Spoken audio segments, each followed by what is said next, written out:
Hallelujah. ನಮ್ಮ ಕರ್ತನಾದ ಯೇಸು ಕ್ರಿಸ್ತನ ನಾಮದಲ್ಲಿ ನಿಮ್ಮೆಲ್ಲರಿಗೂ ಶುಭಗಳನ್ನು ತಿಳಿಯಪಡಿಸುತ್ತೇನೆ. ಮತ್ತೊಂದು ಉದಯ ಕಾಲದಲ್ಲಿ ಅಂದರೆ ಬೆಳಗ್ಗೆ 7 ಗಂಟೆಗೆ ಎದ್ದೇಳಿರಿ ಎಂದು ಆಹ್ವಾನಿಸುತ್ತೇನೆ. ಬಹಳ ಹೊತ್ತಾಯ್ತು. ಪ್ರತಿದಿನ ಬೆಳಗ್ಗೆ 7 ಗಂಟೆಗೆ ಅನುದಿನದ ಧ್ಯಾನದ ಮೂಲಕ ನಿಮ್ಮ ಬಳಿಗೆ ಬರ್ತಿದ್ದೇನಲ್ಲವೇ? ಬನ್ನಿ ಹಾಗಾದರೆ ಈ ದಿನ ದೇವರ ವಾಕ್ಯ ಧ್ಯಾನಿಸೋಣ. ನೀವೆಲ್ಲರೂ ಯಾವ್ಯಾವ ಸ್ಥಳಗಳಿಂದ ನೀವು ಐಕ್ಯವುಳ್ಳವರಾಗಿ ವೀಕ್ಷಿಸುತ್ತಾ ಇದ್ದೀರೆಂದು ತಿಳಿಸುತ್ತಿದ್ದೀರಿ. ಆ ವಿಷಯಗಳನ್ನು ಲೈವ್ ಚಾಟ್ನಲ್ಲಿ ಬಂದು ಟೈಪ್ ಮಾಡಿರಿ. ಪ್ರತಿ ಸಾರಿ ವಾಕ್ಯ ಕೇಳುವಾಗ ಲೈಕ್ ಬಟನ್ ಒತ್ತಿರಿ. ಯಾರಿಗಾದರೂ ಈ ವಾಕ್ಯ ಶೇರ್ ಮಾಡಿರಿ, ಆಶೀರ್ವದಿಸಲ್ಪಡ್ತೀರಿ ಎಂದು ಮೇಲಿಂದ ಮೇಲೆ ಹೇಳುವ ಅಗತ್ಯ ಇಲ್ವಲ್ಲ? ಬನ್ನಿ ದೇವರ ವಾಕ್ಯಕ್ಕೆ ಹೋಗೋದಕ್ಕಿಂತ ಮುಂಚೆ ಚಿಕ್ಕ ಪ್ರಾರ್ಥನೆ. ಪರಿಶುದ್ಧ ದೇವರೇ, ನಿಮಗೆ ವಂದನೆಗಳು.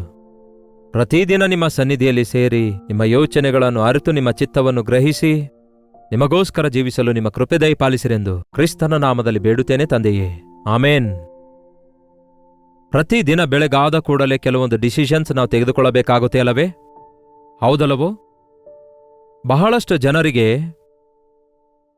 ಯಾವ ನಿರ್ಣಯ ತೆಗೆದುಕೊಳ್ಳಬೇಕೆಂದು, ಯಾವುದು ಉತ್ತಮವಾಗಿದೆ ಎಂದು, ಯಾವುದು ಪ್ರಯೋಜನಕರವಾಗಿದೆ ಎಂದು, ಯಾವುದು ದೇವರ ಚಿತ್ತಾನುಸಾರವಾಗಿದೆ ಎಂದು ಅರಿಯಲಾರದೇ ಏನೋ ಗಬಕ್ಕಂತ ಒಂದು ಲಕ್ಕಿ ಲಾಟ್ರಿಯ ಹಾಗೆ 2 ಬೆರಳಲ್ಲಿ ಒಂದನ್ನು ಹಿಡ್ಕೊಳ್ಳಿರಿ ಅನ್ನುವಂತೆ ಏನೋ ಗಬಗಬ ಅಂತ ಒಂದು ನಿರ್ಣಯ ತೆಗೆದುಕೊಂಡು, ತಪ್ಪು ನಿರ್ಣಯ ತೆಗೆದುಕೊಂಡು ಅನಾವಶ್ಯಕವಾದ ಸಂಗತಿಗಳಿಗೆ ಒಳಗಾಗೋದು ನಮ್ಮೆಲ್ಲರಿಗೆ ಆ ಅನುಭವ ಇದೆಯಲ್ಲವೇ?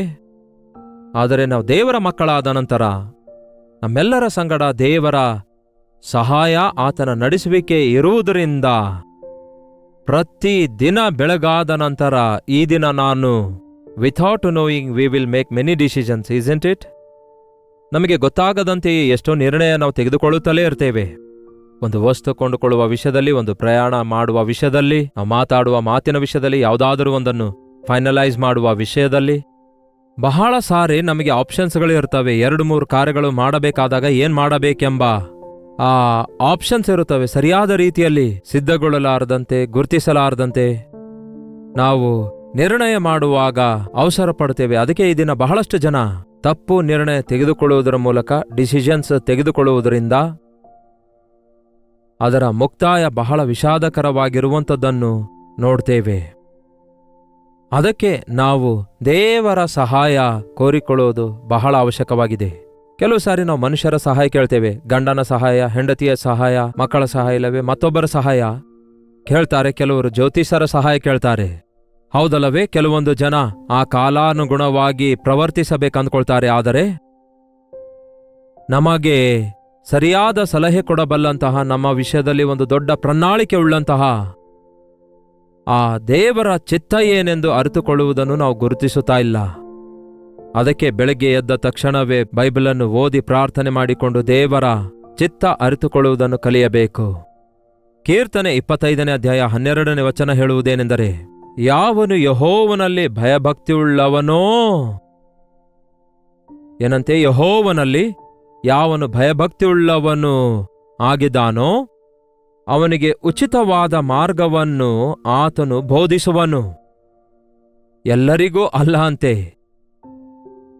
ಯಾವುದನ್ನು ಕೋರಿಕೊಳ್ಳಬೇಕು, ಯಾವುದನ್ನು ಬಿಟ್ಟು ಬಿಡಬೇಕು, ಯಾವುದನ್ನು ಸೆಲೆಕ್ಟ್ ಮಾಡಿಕೊಳ್ಳಬೇಕು, ಯಾವುದನ್ನು ಬಿಟ್ಟು ಬಿಡಬೇಕು ಎಂಬ ಒಂದು ನಿರ್ಣಯ ಮಾಡಬೇಕಾದಾಗ, ಒಂದು ಕೋರಿಕೆ ಕೊಳ್ಳಬೇಕಾದಾಗ ಶ್ರೇಷ್ಠವಾದದ್ಯಾವುದೆಂದು, ಪ್ರಯೋಜನಕರವಾದದ್ಯಾವುದೆಂದು, ಆಶೀರ್ವಾದಕರವಾದದ್ದು ಯಾವುದೆಂದು ಕೋರಿಕೊಳ್ಳಬೇಕಾದ ಮಾರ್ಗವನ್ನು ಕರ್ತನೇ ಬೋಧಿಸುತ್ತೇನೆ ಅನ್ನುತ್ತಾರೆ. I will teach you. ಕರ್ತನು ಇದನ್ನು ನಮಗೆ ತಿಳಿಯಪಡಿಸುತ್ತೇನೆ ಅನ್ನುತ್ತಾರೆ. ಯಾರಿಗೆ? ಯೆಹೋವನಲ್ಲಿ ಭಯಭಕ್ತಿಯುಳ್ಳವರಿಗೆ. ಅಂದರೆ ನಾವು ದೇವರಲ್ಲಿ ಭಯಭಕ್ತಿಯುಳ್ಳವರಾಗಿದ್ದೇವೆಂದು ಹೇಳಿಕೊಂಡ್ರೆ ಸಾಲುವುದಿಲ್ಲ ಪ್ರಿಯರೇ. ಅದನ್ನು ನಾವು ಕ್ರಿಯೆಯಲ್ಲಿ ತೋರಿಸಬೇಕಲ್ಲವೇ? ನಾನು ದೇವರಿಗೆ ಭಯಪಡುವವನಾಗಿದ್ದೇನೆ, ಹಾಗಾಗಿ ಈ ಪಾಪವನ್ನು ಮಾಡಲಾರೆನು. ನಾನು ದೇವರಿಗೆ ಭಯಪಡುವವನಾಗಿರುವುದರಿಂದ ಮನುಷ್ಯರಿಗೆ ಸಂತೋಷಪಡಿಸಲಾರೆನು. ನಾನು ದೇವರಿಗೆ ಭಯಪಡುವವನಾಗಿರುವುದರಿಂದ ಈ ಅಪವಿತ್ರವಾದ ಕೆಲಸ ಮಾಡಲಾರೆನು. ಯೆಹೋವನಲ್ಲಿ ಭಯಭಕ್ತಿಯುಳ್ಳವರಾಗಿರುವುದು ಏನಾಗಿದೆ? ಕೆಟ್ಟತನವನ್ನು ವಿಸರ್ಜಿಸಿ ಬಿಡುವುದೇ ಭಯಭಕ್ತಿಯುಳ್ಳದಾಗಿದೆ. ಕೆಟ್ಟತನವನ್ನು ವಿಸರ್ಜಿಸಿ ಬಿಡಲಾರದೆ ನಾನು ಯೆಹೋವನಲ್ಲಿ ಭಯಭಕ್ತಿಯುಳ್ಳವನಾಗಿದ್ದೇನೆ ಎನ್ನುವುದಾದರೆ ಅದು ಸರಿಯಲ್ಲವಲ್ಲ? ಅದಕ್ಕೆ ಕೆಟ್ಟತನದಲ್ಲಿರುವಂಥವರು ಮಾಡುವ ಡಿಸಿಷನ್ಸ್ಗಳೆಲ್ಲ ಅವು ಕೆಟ್ಟದಾಗಿಯೇ ಇರ್ತವೆ. ಯಾಕೆಂದರೆ ಅವರ ಹೃದಯ ಆಶಿಸುವಂತಹ ಕೆಟ್ಟತನವನ್ನು ಕೋರಿಕೊಳ್ಳುತ್ತಾರೆ. ಅವು ಅವರಿಗೆ ಕೇಡಾಗಿಯೇ ಮಾರ್ಪಡ್ತವೆ. ಅದಕ್ಕೆ ಮೊದಲು ದೇವರ ಚಿತ್ತವನ್ನು, ಇಲ್ಲವೇ ಆತನಿಗೆ ನಾವು ಕೋರಿಕೊಳ್ಳಬೇಕಾದ ಮಾರ್ಗ, ಉನ್ನತವಾದ ಮಾರ್ಗ, ಬೋಧಿಸಬೇಕಾದರೆ, ಸರಿಯಾದ ನಿರ್ಣಯ ನಾವು ಮಾಡಬೇಕಾದರೆ ಮೊಟ್ಟ ಮೊದಲು ದೇವರಲ್ಲಿ ನಾವು ನಂಬಿಕೆ ಇಡಬೇಕು. ದೇವರಿಗೆ ಭಯಪಡಬೇಕು. ಭಯಪಡುವುದೆಂದರೆ ದೇವರೇನು ಹೊಡೆಯುತ್ತಾರೇನೋ, ಬೈಯುತ್ತಾರೇನೋ, ಕೊಂದಾಕ್ತಾರೇನೋ, ನರಕಕ್ಕೆ ಕಳಿಸುತ್ತಾರೇನೋ ಎಂಬ ಒಂದು ವಿಧವಾದ ಭಯ ಇರುತ್ತೆ. ಆದರೆ ಅಂತಹ ಭಯವಲ್ಲ. ಭಯಭಕ್ತಿ ಉಳ್ಳವರಾಗಿರೋದಂದ್ರೆ ಭಯದಿಂದ ಕೂಡಿರುವ ಭಕ್ತಿ, ಭಕ್ತಿಯಿಂದ ಕೂಡಿರುವಂತಹ ಭಯ ಅಂದರೆ ಅದು ಆತನ ಇಷ್ಟವನ್ನು, ಆತನ ಚಿತ್ತವನ್ನು ಮಾಡುವಂಥದ್ದಾಗಿರುತ್ತೆ. ನಿಜವಾಗ್ಲೂ ಇನ್ನೊಂದು ರೀತಿಯಲ್ಲಿ ಹೇಳಬೇಕಾದ್ರೆ, ಎಲ್ಲಿ ನಾನು ಆತನಿಗೆ ದುಃಖಪಡಿಸುತ್ತೇನೇನೋ, ಬಾಧೆ ಪಡಿಸುತ್ತೇನೇನೋ, ಮನಸ್ಸು ನೋಯಿಸುತ್ತೇನೇನೋ, ನನ್ನಿಂದ ಆತನಿಗೆ ವೇದನೆ ಉಂಟಾಗುತ್ತದೇನೋ ಎಂಬ ರೀತಿಯಲ್ಲಿ ನಾವು ಭಯಭಕ್ತಿಯುಳ್ಳವರಾಗಿ ಜೀವಿಸುವ ದಿನದಲ್ಲಿ ನಾವೂ ಶ್ರೇಷ್ಠವಾದ ಜೀವಿತ ಜೀವಿಸುತ್ತೇವೆ. ನಮ್ಮ ಕರ್ತನು ನಮ್ಮಲ್ಲಿ ಆನಂದಿಸುವವರಾಗಿರುತ್ತಾರೆ. ದಿನಾಲು ವಾಕ್ಯ ಕೇಳುವಂತಹ ನಿಮಗೆ ಈಗಾಗಲೇ ಜನರಲ್ ಆಗಿ ದೇವರ ಚಿತ್ತ ಏನಾಗಿದೆ, ಯಾವುದು ಅಲ್ಲ ಎಂದು, ಯಾವುದು ಒಳ್ಳೆಯದು, ಯಾವುದು ಕೆಟ್ಟದು, ಯಾವುದು ಪ್ರಯೋಜನವಾದದ್ದು, ಯಾವುದು ಪ್ರಯೋಜನವಿಲ್ಲದು ಎಂಬ ಅವಗಾಹನ ನಮಗುಂಟಾಗುತ್ತೆ. ಆದರೆ ಬಹಳಷ್ಟು ಸಾರಿ ಒಳ್ಳೆಯದನ್ನು ಮಾಡಬೇಕಾದಾಗ ಅದನ್ನು ಮಾಡಲು ಶಕ್ತಿ ಇಲ್ಲದೆ ಇರುವಾಗ ಕೆಟ್ಟದನ್ನೇ ಮಾಡ್ತೇವೆ. ಅದು ನಮ್ಮ ಬಲಹೀನತೆಯಾಗಿದೆ. ಅದಕ್ಕಾಗಿಯೇ ನಾವು ಕರ್ತನ ಬಲಕ್ಕೋಸ್ಕರ, ಕರ್ತನ ಸಹಾಯಕ್ಕೋಸ್ಕರ ನಾವು ಬೇಡಿಕೊಳ್ಳಬೇಕು. ದೇವರಲ್ಲಿ ಭಯಭಕ್ತಿಯುಳ್ಳವನು, ದೇವರು ನನ್ನನ್ನು ಪ್ರೀತಿಸುತ್ತಿದ್ದಾರೆ. ದೇವರಲ್ಲಿ ಭಯಭಕ್ತಿಯುಳ್ಳವನಾಗಿರುವಂತಹ ನಾನಂದ್ರೆ ಆತನಿಗೆ ಎಷ್ಟೋ ಪ್ರೀತಿ. ಆತನು ನನಗೆ ಯಾವಾಗಲೂ ಮೇಲೇ ಹೊರತು ಕೇಡನ್ನು ಮಾಡೋದಿಲ್ಲ. ಆತನು ನನಗೆ ಏನೇ ಹೇಳಿದ್ರೂ ಅದು ಆಶೀರ್ವಾದಕರವಾದದನ್ನೇ ಹೇಳ್ತಾರೆ ಹೊರತು ನನಗೆ ಮೋಸ ಮಾಡುವುದಕ್ಕಾಗಲಿ ಮರಳುಗೊಳಿಸುವುದಕ್ಕಾಗಲಿ ನನ್ನ ದೇವರು ನನಗೆ ಹೇಳುವುದಿಲ್ಲ. ನನಗಿಂತಲೂ ನನ್ನ ದೇವರು ಬಹಳ ಜ್ಞಾನವುಳ್ಳವರಾಗಿದ್ದಾರೆ. ನನಗಿಂತಲೂ ನನ್ನ ದೇವರು ಬಹಳ ದೊಡ್ಡವರಾಗಿದ್ದಾರೆ. ನನಗಿಂತಲೂ ನನ್ನ ದೇವರು ಅನೇಕ ವಿಷಯಗಳಲ್ಲಿ ಅವಗಾಹನವುಳ್ಳ ದೇವರಾಗಿದ್ದಾರೆ. ನನ್ನನ್ನು ಸೃಷ್ಟಿಸಿದ ಸೃಷ್ಟಿಕರ್ತನಾಗಿದ್ದಾನೆ ಎಂದು ನಂಬುವವರು ದೇವರಲ್ಲಿ ಭಯಭಕ್ತಿಯುಳ್ಳವರಾಗಿರ್ತಾರೆ. ಈ ದಿನಗಳಲ್ಲಿ ವಿಚಿತ್ರವಿದೆ. ದೇವರಿಗಿಂತಲೂ ನಾನೇ ದೊಡ್ಡವನಾಗಿದ್ದೇನೆ, ದೇವರಿಗಿಂತಲೂ ನನಗೆ ಚೆನ್ನಾಗಿ ಗೊತ್ತೆನ್ನುವ ರೀತಿಯಲ್ಲಿ ಕೆಲವರು ಪ್ರವರ್ತಿಸುವುದನ್ನು ನೋಡುವಾಗ ಬಹಳ ಆಶ್ಚರ್ಯವೆನಿಸುತ್ತೆ, ವಿಷಾದ ಉಂಟಾಗುತ್ತೆ. ನಾವು ದೇವರಿಗೆ ಕಲಿಸಿಕೊಡುವ ಅವಶ್ಯಕತೆ ಏನಾದರೂ ಇದೆಯಾ? ಈ ಲೋಕದಲ್ಲಿ ಕೆಲವೊಂದು ಸಂಗತಿಗಳನ್ನು ನಡೆಯುವಾಗ ದೇವರೇ, ಈ ಲೋಕದಲ್ಲಿ ಏನು ನಡೆಯುತ್ತಾ ಇದೆ ನಿನಗೆ ಗೊತ್ತಾ ಎಂದು ಪ್ರಾರ್ಥನೆಯಲ್ಲಿ ಪ್ರಾರ್ಥಿಸುತ್ತಾ ಇರ್ತಾರೆ. ದೇವರೇ, ಈ ದಿನ ನ್ಯೂಸ್ ಪೇಪರಲ್ಲಿ ಏನು ಬಂದಿದೆ ಗೊತ್ತಾ ನಿಮಗೆ? ಈ ದಿನ ನ್ಯೂಸಿನ ಚಾನಲ್ನಲ್ಲಿ ಯಾವ ನ್ಯೂಸ್ ಬಂದಿದೆ ಗೊತ್ತಾ ನಿಮಗೆ ಎಂದು ಕೇಳುವ ಅವಶ್ಯಕತೆ ಇಲ್ಲ. ಆತನಿಗೆ ಗೊತ್ತು. ಭೂಮಿಯೂ ಅದರಲ್ಲಿರುವ ಸಮಸ್ತವೂ ಆತನವೇ, ಅದರ ಕೃತ್ಯಗಳು ಆತನು ಬಲ್ಲನು. ಆತನ ಅನುಮತಿಯಿಂದಲೇ ಎಲ್ಲವೂ ನಡೆಯುತ್ತಾ ಇದೆ. ಆತನ ದೃಷ್ಟಿಯಲ್ಲಿ ಎಲ್ಲವೂ ಇದೆ ಎಂಬ ಸಂಗತಿ ನಾವು ಗುರುತಿಸುವಾಗ ಆಗ ನಿಜವಾಗ್ಲೂ ನಾವು ದೇವರಲ್ಲಿ ಭಯಭಕ್ತಿಯುಳ್ಳವರಾಗಿದ್ದೇವೆ ಎನ್ನುವುದು ಅದರ ಅರ್ಥ.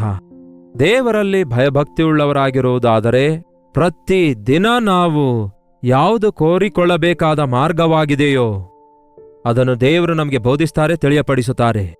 ಆ ಮಾರ್ಗದಲ್ಲಿ ನಮ್ಮನ್ನು ನಡೆಸುತ್ತಾರೆ. ಇಂಥ ದೊಡ್ಡ ದೇವರು ನಮಗಿರುವುದಾದರೆ, ನಿಜವಾಗ್ಲೂ ನೀವು ಆಧ್ಯಾತ್ಮಿಕವಾಗಿ ಅಭಿವೃದ್ಧಿ ಹೊಂದುವವರಾಗಿರೋದಾದರೆ, ನಂಬಿಕೆಯಿಂದ ದೇವರಿಗೋಸ್ಕರ ಜೀವಿಸುವುದಕ್ಕೋಸ್ಕರ ನಿಮ್ಮ ಜೀವಿತಗಳನ್ನು ಸಮರ್ಪಿಸಿಕೊಂಡವರಾಗಿರೋದಾದರೆ, ನೀವು ತೆಗೆದುಕೊಳ್ಳುವಂತಹ ನಿರ್ಣಯಗಳಲ್ಲಿ ಯಾವುದೊಂದು ಕೂಡ ನಿಷ್ಪ್ರಯೋಜನವಾಗಿ ವ್ಯರ್ಥವಾಗಿ ಇರಲಾರದಂತೆ ದೇವರ ನಿರ್ಣಯಗಳನ್ನು, ದೇವರ ಆ ಚಿತ್ತವನ್ನು, ದೇವರ ಉದ್ದೇಶಗಳನ್ನು ಅರಿತುಕೊಳ್ಳುವ ಹಾಗೆ ಆತನಲ್ಲಿ ಭಯಭಕ್ತಿಯುಳ್ಳವರಾಗಿರುವುದನ್ನು ಕಲಿತುಕೊಳ್ಳೋಣ. ಯಾವನು ಯೆಹೋವನಲ್ಲಿ ಭಯಭಕ್ತಿಯುಳ್ಳವನಾಗಿದ್ದಾನೋ ಅವನು ಕೋರಿಕೊಳ್ಳಬೇಕಾದ ಮಾರ್ಗವನ್ನು ಆತನು ಅವನಿಗೆ ಬೋಧಿಸುವನು. ಇನ್ನು ಸ್ವಲ್ಪ ಹಿಂದೆ ಬರುವುದಾದರೆ ಅದೇ ಕೀರ್ತನೆ 25ನೇ ಅಧ್ಯಾಯದ 4ನೇ ವಚನ ನೋಡುವುದಾದರೆ ಈ ಭಕ್ತನು ಇಲ್ಲಿ ಮಾಡುವ ಪ್ರಾರ್ಥನೆ ಹೇಗಿದೆ ಗೊತ್ತಾ? ಯೆಹೋವನೇ, ನಿನ್ನ ಮಾರ್ಗಗಳನ್ನು ನನಗೆ ತಿಳಿಯಪಡಿಸು, ನನ್ನ ದಾರಿಯನ್ನು ಸರಿಪಡಿಸು. ಕರ್ತನೇ, ನಿನ್ನ ಮಾರ್ಗವನ್ನು ನನಗೆ ತಿಳಿಯಪಡಿಸು, ನೀನು ಒಪ್ಪುವ ದಾರಿಯನ್ನು ತೋರಿಸು. ಎಕ್ಸ್ಪ್ಲೇನ್. ಅದರಲ್ಲಿ ಒಂಥರ ಕೆಲವೊಂದು ಸಾರಿ ನಾವು ಕಳವಳಗೊಳ್ಳುತ್ತೇವೆ ಅಥವಾ ಕನ್ಫ್ಯೂಸ್ ಆಗುತ್ತೇವೆ. ನನಗೆ ಸ್ಪಷ್ಟವಾಗಿ ನಿನ್ನ ಚಿತ್ತವನ್ನು ತಿಳಿಯಪಡಿಸಿರಿ, ನಿನ್ನ ಮಾರ್ಗವನ್ನು ತಿಳಿಯಪಡಿಸಿರಿ, ನಿಮ್ಮ ದಾರಿಯನ್ನು ತಿಳಿಯಪಡಿಸಿರಿ. ನಿನ್ನ ಸತ್ಯಾನುಸಾರವಾಗಿ ನನ್ನನ್ನು ನಡೆಸುತ್ತಾ ನನಗೆ ಉಪದೇಶ ಮಾಡಿರಿ. ನಿನ್ನ ಉಪದೇಶ ನನಗೆ ಅವಶ್ಯಕವಾಗಿದೆ. ಕೆಲವೊಂದು ಸಾರಿ ಚಿಕ್ಕ ಮಕ್ಕಳು ಕೇಳ್ತಾರಲ್ಲವೇ, ಆ ಮಕ್ಕಳು ಪ್ರಶ್ನಿಸಿದಾಗ ತಂದೆ ತಾಯಿಗಳು ಅವರಿಗೆ ಎಕ್ಸ್ಪ್ಲೇನ್ ಮಾಡ್ತಾರೆ. ಅವರಿಗೆ ಇದೇ ಯಾಕೆ ಡ್ಯಾಡಿ, ಅದೇ ಯಾಕೆ ಡ್ಯಾಡಿ, ಇದೇ ಯಾಕೆ ಮಮ್ಮಿ, ಅದೇ ಯಾಕೆ ಮಮ್ಮಿ ಎಂದು ಕೇಳಿದಾಗ ತಂದೆ ತಾಯಿ ಹೇಗೆ ಉತ್ತರಿಸ್ತಾರೋ, ನಮ್ಮ ಪರಮ ತಂದೆ ನಮ್ಮೊಂದಿಗೆ ಸಂಭಾಷಿಸಬೇಕೆಂದು, ನಮಗೆ ತನ್ನ ಪ್ರಣಾಳಿಕೆ ವಿವರಿಸಬೇಕೆಂದು, ತನ್ನ ಚಿತ್ತವನ್ನು ಬಯಲುಪಡಿಸಬೇಕೆಂದು, ತನ್ನ ಜ್ಞಾನ ನಮಗೆ ಅನುಗ್ರಹಿಸಬೇಕೆಂದು ಆಶಿಸುತ್ತಾರೆ. ಅದಕ್ಕೆ ದೇವರೊಂದಿಗೆ ಸಹವಾಸ ಮಾಡುವುದನ್ನು ಅಭ್ಯಾಸ ಮಾಡಿಕೊಳ್ಳಬೇಕು. ನೀವು ಕೋರಿಕೊಳ್ಳಬೇಕಾದ ಮಾರ್ಗಗಳಿರುವಾಗ, ಚೂಸ್ ಮಾಡಿಕೊಳ್ಳಬೇಕಾದ ವಿಷಯಗಳಿರುವಾಗ ದುಡುಕಿದವರಾಗಿ ನಿರ್ಣಯ ತೆಗೆದುಕೊಳ್ಳಬೇಡಿ. ಯಾರೋ ಹೇಳಿದಕ್ಕಾಗಿಯೋ, ಎಲ್ಲರೂ ಮಾಡ್ತಿರೋದಕ್ಕಾಗಿಯೋ, ಎಲ್ಲರೂ ಹೋಗುವ ಮಾರ್ಗವನ್ನು ಕೋರಿಕೊಂಡವರಾಗಿ ಎಲ್ಲರೊಂದಿಗೆ ಅವಸರ ಪಡುವುದಕ್ಕಿಂತಲೂ ದೇವರು ಏರ್ಪಡಿಸಿರುವ ನೆಟ್ಟಗಾದ ಮಾರ್ಗ, ಅದು ಇಕ್ಕಟ್ಟಾದರೂ ಅದರಲ್ಲಿ ವಿಶಾಲತೆ ಇರುತ್ತೆ, ಅದು ಕಷ್ಟಕರವಾಗಿದ್ರೂ ಅದರಲ್ಲಿ ದೇವರ ಸಹಾಯ ಇರುತ್ತೆ, ಅದು ಆರ್ಭಾಟದಂತಿಲ್ಲದಿದ್ದರೂ ಸಹ ಅದು ಶ್ರೇಷ್ಠಕರವಾಗಿದ್ದು ಅದರ ಮುಕ್ತಾಯ ಪರಿಪೂರ್ಣವಾಗಿರುತ್ತೆ ಎಂಬ ಸಂಗತಿಯನ್ನು ನಾವು ಗುರುತಿಸುವುದಾದರೆ, ದೇವರ ಚಿತ್ತಕ್ಕೆ ನಮ್ಮನ್ನೇ ನಾವು ಒಪ್ಪಿಸಿಕೊಡುವುದಾದರೆ, ಪ್ರತಿ ದಿನ ಬೆಳಗಾದ ನಂತರ ರಾತ್ರಿ ಮಲಗುವುದಕ್ಕಿಂತ ಮುಂಚೆ ನಾವು ಮಾಡುವ ಪ್ರತಿ ನಿರ್ಣಯ, whether you do it with knowledge or ignorant ಆಗಿ ಮಾಡಿದ್ರು, ಅಂದರೆ ನೀವು ಬೇಕಂತ ಮಾಡಿದ್ರು ಅಥವಾ ಗೊತ್ತಿಲ್ಲದಂತೆ ಮಾಡಿದ್ರು, ಮೋಸ ಹೋದೆನಲ್ಲವೇ, ನಷ್ಟ ಹೋದೆನಲ್ಲವೇ ಎಂದು ನಂತರ ಬಾಧೆ ಪಡದೇ ಇರಬೇಕಾದ್ರೆ, ಆ ಒಂದು ದೇವರ ಜ್ಞಾನ ನಮ್ಮ ಮೇಲೆ ಇಳಿದು ಬರುವಾಗ ನೀವು ಹೆಚ್ಚಾಗಿ ಆಲೋಚಿಸುವ ಅಗತ್ಯವಿಲ್ಲದೆ ದೇವರ ಚಿತ್ತವನ್ನು ನೀವು ಅರಿತ ವ್ಯಕ್ತಿಯಾಗಿರುವಾಗ ನೀವು ಮಾಡುವ ನಿರ್ಣಯ ಖಚಿತವಾಗಿಯೂ ದೈವ ಚಿತ್ತಾನುಸಾರವಾಗಿ ಶ್ರೇಷ್ಠವಾಗಿ ಇರುತ್ತದೆ ಎಂಬುದನ್ನು ನೀವು ಗುರುತಿಸಿ ದೇವರ ಸಹಾಯಕ್ಕಾಗಿ ಕೋರಿಕೊಳ್ಳುವಾಗ ನಮ್ಮ ಜೀವಿತದಲ್ಲಿ ಅನಾವಶ್ಯಕವಾದ ವ್ಯಥೆಗಳಿರುವುದಿಲ್ಲ, ನಷ್ಟಗಳಿರುವುದಿಲ್ಲ, ನಮ್ಮ ಜೀವಿತದಲ್ಲಿ ಅನಾವಶ್ಯಕವಾಗಿರುವಂತಹ ಬಾಧೆಗಳು, ಚಿಕ್ಕಿನೊಳಗೆ ಸಿಕ್ಕಾಕಿಕೊಳ್ಳುವ ಪರಿಸ್ಥಿತಿಗಳಿರುವುದಿಲ್ಲ. ಅದಕ್ಕೆ ಉದಯದಲ್ಲಿ ಎದ್ದಂದಿನಿಂದ ರಾತ್ರಿ ಮಲಗುವವರೆಗೂ ನಾವು ಮನೆಯಲ್ಲಿ ಮಾಡುವ ತೀರ್ಮಾನಗಳು, ಆಫೀಸ್ನಲ್ಲಿ ತೆಗೆದುಕೊಳ್ಳುವ ನಿರ್ಣಯಗಳು, ತೀರ್ಮಾನಗಳು, ನಮ್ಮ ಕುಟುಂಬಕ್ಕೋಸ್ಕರ ನಾವು ಮಾಡಿಕೊಳ್ಳುವ ಪ್ರಣಾಳಿಕೆಗಳು, ನಮ್ಮ ಭವಿಷ್ಯಕ್ಕೋಸ್ಕರ ನಾವು ಮಾಡುವಂತಹ ಸಿದ್ಧತೆಗಳು, ನಮ್ಮ ಮಕ್ಕಳ ವಿಷಯದಲ್ಲಿ, ಅವರ ಭವಿಷ್ಯದ ವಿಷಯದಲ್ಲಿ ಆಲೋಚಿಸುತ್ತಿರುವಂತಹ ವಿಷಯಗಳು, ನಮ್ಮ ಮಕ್ಕಳಿಗೆ ಯಾವ ವಿದ್ಯಾಭ್ಯಾಸ ಮಾಡಿಸಬೇಕು, ಯಾರೊಂದಿಗೆ ವಿವಾಹ ಮಾಡಿಸಬೇಕು, ಯಾರೊಂದಿಗೆ ಮದುವೆ ಮಾಡಬೇಕೆಂಬ ವಿಷಯಗಳಲ್ಲಿ ಬಹಳಷ್ಟು ಜನ ದುಡುಕಿದ ನಿರ್ಣಯಗಳು ತೆಗೆದುಕೊಂಡು ದೇವರ ಚಿತ್ತವನ್ನು ಅರಿಯಲಾರದೇ ಇರುವಂಥದ್ದು ಈ ದಿನ ನೋಡ್ತಿದ್ದೇವೆ. ಈ ಕಾರಣಕ್ಕಾಗಿ ಎಷ್ಟೋ ಕ್ರೈಸ್ತಿಯ ವಿವಾಹಗಳು ಒಡೆದು ಹೋಗ್ತಿವೆ. ವಿವಾಹವು ಎಲ್ಲದಕ್ಕಿಂತಲೂ ಘನವುಳ್ಳದಾಗಿದೆ. ವಿವಾಹವು ದೇವರ ಚಿತ್ತಾನುಸಾರವಾಗಿ ನಡೆಯಬೇಕು. ದೇವರ ಚಿತ್ತಕ್ಕೋಸ್ಕರ ಕಾದುಕೊಂಡು ಪ್ರಾರ್ಥಿಸಿದಾಗ ದೇವರು ಸಮಸ್ತವನ್ನು ಸರಿಯಾಗಿ ಸರಿಪಡಿಸುತ್ತಾರೆ. ಒಂದು ವೇಳೆ ದೇವರ ನಿರ್ಣಯಗಳು, ದೇವರ ಮಾತುಗಳು ನಿಮಗೆ ಇಷ್ಟ ಇಲ್ಲದೇ ಇರಬಹುದು. ನೀವು ಕೋರಿಕೊಂಡದನ್ನು ಆತನು ಹೇಳದೇ ಇರಬಹುದು. ನೀವು ಅಂದುಕೊಂಡಂತೆ ಆತನು ಅಂದುಕೊಳ್ಳದೇ ಇರಬಹುದು. ನೀವು ಆಶಿಸಿದನ್ನು ಆತನು ಅಂಗೀಕರಿಸದೇ ಇರಬಹುದು. ಆದರೆ ಯಾವುದನ್ನು ಆತನು ಹೇಳುತ್ತಾನೋ ಅದನ್ನು ನಾವು ಮಾಡುವುದಾದರೆ ಅದೇ ನಮಗೆ ಎಷ್ಟೋ ಉತ್ತಮ ಆಗಿರುತ್ತೆ. ಕೆಲವೊಂದು ಸಾರಿ ನನಗೆ ಇವಾಗಲೇ ಇದನ್ನು ಕೊಡು, ಇವಾಗಲೇ ಇದನ್ನು ಒದಗಿಸು ಎಂದು ಕೇಳ್ತೇವೇನೋ. ಆದರೆ ಆತನು ಯಾವಾಗ ಯಾವುದನ್ನು ಕೊಡಬೇಕೆಂದು, ಯಾವುದು ಯಾವಾಗ ಅವಶ್ಯಕವಾಗಿದೆ ಎಂದು ನಮಗಿಂತಲೂ ಅನಂತವಾದ ಜ್ಞಾನ ಉಳ್ಳಾತನಾಗಿರುವುದರಿಂದ ಆತನು ಸಮಯೋಚಿತವಾದ ಸಲಹೆಯನ್ನು ನಮಗೆ ಕೊಡಬಲ್ಲನು. ಸಮಯೋಚಿತವಾದ ನಿರ್ಣಯ ತೆಗೆದುಕೊಳ್ಳುವುದಕ್ಕಾಗಿ ದೇವರು ನಮಗೆ ಸಹಾಯ ಮಾಡಬಲ್ಲರು. ಅದಕ್ಕೆ ದೇವರಿಗೆ ನಾವು ಕೋರಿಕೊಳ್ಳಬೇಕಾದ ಮಾರ್ಗಗಳನ್ನು ತಿಳ್ಕೊಳ್ಳಬೇಕಾದರೆ ಫಸ್ಟ್ ಆಫ್ ಆಲ್ ಯಾವನು ಯೆಹೋವನಲ್ಲಿ ಭಯಭಕ್ತಿಯುಳ್ಳವನಾಗಿದ್ದಾನೋ ಅಂಥವನಿಗೆ ಮಾತ್ರವೇ ದೇವರ ಒಂದು ಪರಿಪೂರ್ಣವಾದ ಪರ್ಫೆಕ್ಟ್ ವಿಲ್ ಯಾವುದೆಂದು ತಿಳಿಸಲಾಗುತ್ತದೆ. ಅದಕ್ಕೆ ಮೊದಲನೇದಾಗಿ ಕೆಟ್ಟತನವನ್ನು ಅಸಹಿಸಿಕೊಳ್ಳಬೇಕು. ನಮ್ಮ ಹೃದಯದಲ್ಲಿ ಕೆಟ್ಟತನವನ್ನಿಟ್ಕೊಂಡು ಸುಮ್ಮನೆ ತಮಾಷೆಗೆ ದೇವರೇ ಏನ್ ಮಾಡುತ್ತೀರಿ ಎಂದು ಕೇಳುವುದರಿಂದ ನೀವು ಆಲ್ರೆಡಿ ಒಂದು ನಿರ್ಣಯ ಮಾಡಿಕೊಂಡವರಾಗಿ ದೇವರ ಚಿತ್ತ ಕೂಡ ತಿಳಿದುಕೊಳ್ಳೋಣ ಅಂದುಕೊಳ್ಳುವುದರಿಂದ ಪ್ರಯೋಜನವಿರೋದಿಲ್ಲ. ನೀವು ದೇವರು ತನ್ನ ಚಿತ್ತ ಏನೆಂದು ಹೇಳಿದ ನಂತರ ಅಯ್ಯೋ ಇಷ್ಟೇನಾ ಅನ್ನುವ ಪರಿಸ್ಥಿತಿಯಲ್ಲಿ ನೀವಿರುವುದರಿಂದ ನಿಮ್ಮ ಹೃದಯ ರಹಸ್ಯಗಳೆಲ್ಲ ಮುಂಚಿತವಾಗಿ ದೇವರಿಗೆ ಗೊತ್ತಿರೋದ್ರಿಂದ ಆತನು ತನ್ನ ಚಿತ್ತ ನಿಮಗೆ ತಿಳಿಸೋದಿಲ್ಲ. ಒಂದು ವೇಳೆ ನೀವು ಆತನ ಚಿತ್ತ ಅರಿತುಕೊಂಡ ನಂತರ ಇದು ಕಷ್ಟಕರವಾಗಿದೆ, ನಾನು ಅಂದ್ಕೊಂಡಿದ್ದೆ ಸುಲಭವಾಗಿದೆ ಎಂಬ ತೀರ್ಮಾನ ಮಾಡಲು ಆಶಿಸುವ ವ್ಯಕ್ತಿಯಾಗಿ ತಮ್ಮ ಸ್ವಂತ ಶಕ್ತಿಯ ಮೇಲೆ, ಬುದ್ಧಿಯ ಮೇಲೆ ಆಧಾರಗೊಳ್ಳುವಂಥವರಿಗೆ ದೇವರ ಚಿತ್ತ ಏನೆಂದು ತಿಳಿಸಲಾಗುವುದಿಲ್ಲ. ಅದಕ್ಕಾಗಿಯೇ ದೇವರಲ್ಲಿ ಭಯಭಕ್ತಿಯುಳ್ಳವರಾಗಿರಬೇಕು. ನನ್ನ ದೇವರು ನನಗೆ ಯಾವುದು ಅವಶ್ಯಕವಾಗಿದೆಯೋ ಅದನ್ನು ತಿಳಿಯಪಡಿಸುತ್ತಾರೆ. ನನ್ನ ದೇವರು ನನಗೆ ಏನೇ ಹೇಳಿದರೂ ಅದು ಶ್ರೇಷ್ಠವಾಗಿರುತ್ತೆ. ಆತನು ಏನೇ ಮಾಡಂದರೂ ಸಹ ಅದನ್ನು ಮಾಡುತ್ತೇನೆ ಎಂಬ ನಂಬಿಕೆ ನಮಗಿರುವ ದಿನದಲ್ಲಿ ಆತನಿಗೆ ಮಾತ್ರ ಭಯಪಡುತ್ತೇವೆ. ಈ ಲೋಕಕ್ಕಾಗಲಿ, ಮನುಷ್ಯರಿಗಾಗಲಿ, ಪರಿಸ್ಥಿತಿಗಳಿಗಾಗಲಿ ಭಯಪಡದೆ ದೇವರ ಚಿತ್ತಕ್ಕೆ ನಾವು ಇಷ್ಟಪಟ್ಟ ದಿನದಲ್ಲಿ ನಮ್ಮ ಜೀವಿತದಲ್ಲಿ ನಾವು ಧನ್ಯರಾಗುತ್ತೇವೆ. ಈ ದಿನ ಒಂದು ನಿರ್ಣಯ ಮಾಡಿಕೊಳ್ಳೋಣವೇ? ಯಾವುದು ಮೊದಲ ನಿರ್ಣಯ? ಈ ದಿನದಿಂದ ನಾನು ದೇವರಲ್ಲಿ ಭಯಭಕ್ತಿಯುಳ್ಳವನಾಗಿರುತ್ತೇನೆ. ಇನ್ನು ಅದಾದ ನಂತರ ನಾವು ಮಾಡುವ ನಿರ್ಣಯಗಳೆಲ್ಲವೂ ನಾವು ದೇವರನ್ನು ಬೇಡುವುದಕ್ಕಿಂತ ಮುಂಚೆಯೇ ನಮ್ಮ ಮನಸಾಕ್ಷಿಯ ಮೂಲಕ, ನಮ್ಮ ಅವಗಾಹನದ ಮೂಲಕ, ಪರಿಸ್ಥಿತಿಗಳ ಮೂಲಕ ತನ್ನ ಚಿತ್ತವನ್ನು ದೇವರು ಚೆನ್ನಾಗಿ ಬಯಲ್ಪಡಿಸ್ತಾರೆ. ಆಗ ನಮ್ಮ ಜೀವಿತ ಧನ್ಯವಾಗುತ್ತದೆ. ನಿರ್ಣಯ ಮಾಡಬೇಕಾದ ಸಮಯದಲ್ಲಿ ದುಡುಕಿದವರಾಗಿ ನಿರ್ಣಯ ಮಾಡಲಾರದಂತೆ ದೇವರ ಚಿತ್ತ ಏನೆಂದು ಅರಿತು ದೇವರಿಗೆ ನಮ್ಮನ್ನು ನಾವು ಒಪ್ಪಿಸಿಕೊಡೋಣ. ಬನ್ನಿ ಪ್ರಾರ್ಥಿಸೋಣ. ಪರಿಶುದ್ಧ ದೇವರೇ, ಪ್ರೀತಿಯುಳ್ಳ ತಂದೆಯೇ, ಅನೇಕರು ಅನೇಕ ಸ್ಥಳಗಳಿಂದ ಈ ವಾಕ್ಯವನ್ನು ವೀಕ್ಷಿಸಿದ್ದಾರೆ. ಬೆಳಗ್ಗೆ ನಾವು ಎದ್ದ ತಕ್ಷಣ ಮಾಡುವಂತಹ ನಿರ್ಣಯಗಳು ನಮ್ಮ ಸ್ವಂತ ನಿರ್ಣಯಗಳಾಗಿರದೆ ಅಥವಾ ಮನುಷ್ಯರ ಪ್ರಭಾವ ನಮ್ಮ ಮೇಲೆ ಬೀರದೆ, ನಮ್ಮ ಪರಿಸ್ಥಿತಿಗಳಿಗೆ ನಾವು ಒಳಗಾಗದೆ, ದೈವ ನಿರ್ಣಯ ಮಾಡಬೇಕೆಂಬ ಆಸೆಯನ್ನು ದೇವರಲ್ಲಿ ಭಯಭಕ್ತಿಯುಳ್ಳವರಾಗಿ ಜೀವಿಸುವ ಜೀವಿತ ನಮಗೆ ಅನುಗ್ರಹಿಸಿ, ನಾವು ಏನನ್ನು ಕೋರಿಕೊಳ್ಳಬೇಕೆಂದು ಮೇಲಿಂದ ಮೇಲೆ ನಮಗೆ ತಿಳಿಯಪಡಿಸಿರಿ.